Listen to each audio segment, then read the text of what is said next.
ملت ٹائمز میں خوش آمدید۔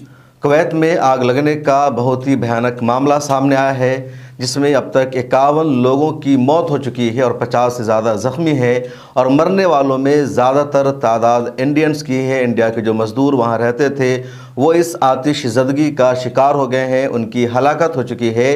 50 لوگوں میں سے تقریباً 35 سے زیادہ لوگ ایسے ہیں جو انڈینز مزدور تھے، اس بلڈنگ میں رہ رہے تھے اور ان کی جان جا چکی ہے۔ جو لوگ زخمی ہیں، جن کی تعداد 50 سے زیادہ بتائی جا رہی ہے، ان میں بھی اکثریت انڈین شہریوں کی ہے جو وہاں جاب کر رہے تھے۔ کویت کی ایک بلڈنگ ہے اور کافی اونچی بلڈنگ تھی۔ اس بلڈنگ میں صبح 6 بجے سارے مزدور سو رہے تھے، یا کچھ لوگ اگر اٹھے تھے تب بھی نیند کا خمار ان پر باقی تھا۔ اچانک اس بلڈنگ میں آگ لگتی ہے، ہنگامہ ہوتا ہے، وہ بھاگنے کی کوشش کرتے ہیں لیکن بھاگ نہیں پاتے ہیں اور تقریباً سبھی لوگ اس کی چپیٹ میں آ جاتے ہیں۔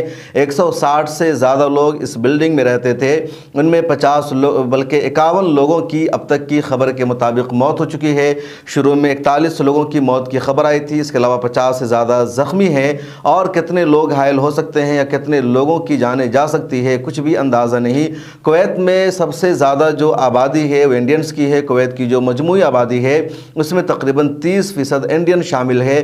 بڑی تعداد میں انڈینز وہاں مزدوری کرتے ہیں یا جاب کرتے ہیں، اور ان میں سے اتنے سارے کی ہلاکت ہو گئی ہے۔ اس واقعہ پر دیش کے وزیر اعظم نریندر مودی نے اپنے گہرے دکھ اور صدمے کا اظہار کیا ہے۔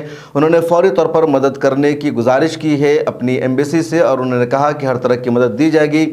اس کے علاوہ کویت میں جو انڈیا کی ایمبیسی ہے اس نے اس المناک حادثہ پر دکھ اور درد کا اظہار کیا ہے۔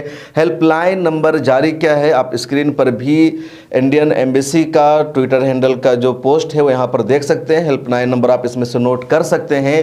انہوں نے کہا کہ ہم ہر طرح کی مدد کر رہے ہیں، جن کے اہل خانہ اس میں ہلاک ہوئے ہیں یا جن کے اہل خانہ زخمی ہے، گھائل ہیں، ہسپتال میں ایڈمٹ ہے، وہ کسی بھی طرح کی مدد کے لیے اس نمبر پر رابطہ کر سکتے ہیں۔ ہندوستان کے وزیر خارجہ ایس جے شنکر نے بھی اس پورے واقعے پر افسوس کا اور گہرے رنج و غم کا اظہار کیا ہے۔ اس کے علاوہ جو اسٹیٹ فورن افیئرس منسٹر ہے یعنی نائب وزیر خارجہ، وہ کویت کا دورہ کر رہے ہیں، اور دورہ کر کے وہاں وہ اہل خانہ سے تعزیت کریں گے، ہر طرح کی مدد کرنے کی کوشش کریں گے۔ تو خبر کنفرم ہو چکی ہے کہ نائب وزیر خارجہ کویت کا دورہ کرنے جا رہے ہیں۔ نئی سرکار بنتے ہی یہ پہلا واقعہ ہے جو انڈیا کے لوگوں سے جڑا ہوا ہے، اور اتنے سارے انڈینز جو مزدوری کرنے کویت جاتے ہیں ان کے ساتھ اس طرح کا معاملہ سامنے آیا ہے۔ اس کے علاوہ کویت کی میڈیا کے ذریعے خبر بھی سامنے آئی ہے کہ وہاں کے وزیر داخلہ نے اس بلڈنگ کے مالک کو گرفتار کرنے کا حکم جاری کر دیا ہے۔ اس کے علاوہ تفتیش کا آرڈر بھی جاری کر دیا گیا ہے کہ اس بلڈنگ میں کیسے آگ لگی، کون ذریعہ بنا، کہاں کمی رہ گئی اور کس طرح اتنے لوگوں کی ہلاکت ہوئی ہے۔ العربیہ کی رپورٹ کے مطابق کچن کے ذریعے آگ لگی، یعنی جو اس بلڈنگ میں کچن کا حصہ تھا وہاں آگ لگی، اور یہ آگ اتنی بھیانک تھی کہ پوری بلڈنگ تک آگ کی چپیٹ پہنچ گئی اور 50 سے زیادہ لوگوں کی اس میں ہلاکت ہو چکی ہے۔ انسٹیٹیوٹ آف آبجیکٹیو اسٹڈیز نے بھی اس واقعہ پر اپنے دکھ اور درد کا اظہار کیا ہے، اہل خانہ سے تعزیت کی ہے۔ IOS کے سیکریٹری جنرل محمد عالم نے انڈین حکومت سے اور ایمبیسی سے اپیل کی ہے کہ اہل خانہ کو، متاثرین کو ہر طرح کی مدد فراہم کی جائے۔ اس میں جو زیادہ تر مزدور جو اس واقعے کا شکار ہوئے ہیں ان کا تعلق کیرل، تمل ناڈو، اس کے علاوہ یوپی، بہار سے بھی ہلاک ہونے والوں کا تعلق ہے، لیکن اکثریت ساؤتھ کی ہے۔